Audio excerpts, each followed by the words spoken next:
Nag-aral ka ng 1 year sa daycare, 1 year sa kinder, 6 years sa elementary, 6 years sa high school, 4 years sa college.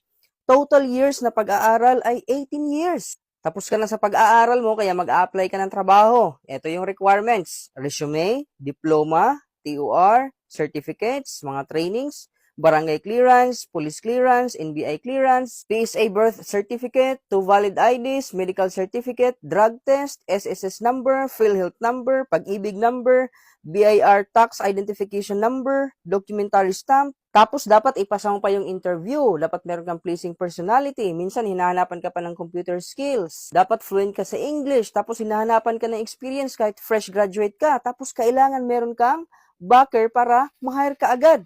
Tapos yung sahod mo, 695 pesos per day. Pambihira. Magtatrabaho, uuwi, kakain, matutulog, gigising, maliligo, tapos papasok ulit sa trabaho. Pambihira. May utang. Kaya, magtatrabaho. Tapos, sumahod, nagbayad ng utang, naubos ang sahod, mangungutang ulit. Pambihira.